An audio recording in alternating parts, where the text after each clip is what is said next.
এখন আমার দূর দূরান্ত কুটুম জনেরা কাছে তোমার নাকি পাকা পান আছে বাস থাকে বলে চাউল বেড়েছে তো মানে হয় 50 বছর পর আবার ফুল আসলো আসে, এটা তো কেউ জানে না। কুটুম এরা কথা আমার তো 1 কেজি নেন, এক কথা 2 কেজি নেন। এটা কিন্তু আমি জন্মের পর থেকে দেখি নাই, এটা আজ প্রথম দেখলাম যে বাঁশ থেকেও নাকি চাল উৎপাদন করা যায়।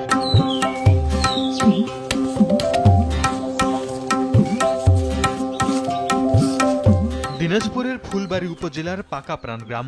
স্থানীয় সাঞ্জুরায়ের বাড়িতে মানুষের ভিড়। বাড়ির পাশে ঝাড় থেকে বাঁশের বীজ সংগ্রহ করছেন তিনি। সেই বীজ পানিতে ধুয়ে পরিষ্কার করে রোদে শুকাচ্ছেন।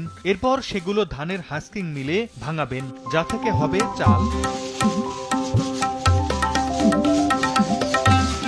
বাড়ির উঠানে প্রস্তুত করা কয়েকটি বীজের বস্তা রেখেছেন, কিছু দানা ভাঙিয়ে রেখেছেন। গ্রামের অনেকেই তা কিনে নিয়ে যাচ্ছেন। বাঁশের ফুল থেকে চাল উৎপাদন করার বিষয়টি এলাকায় ব্যাপক চাঞ্চল্যের সৃষ্টি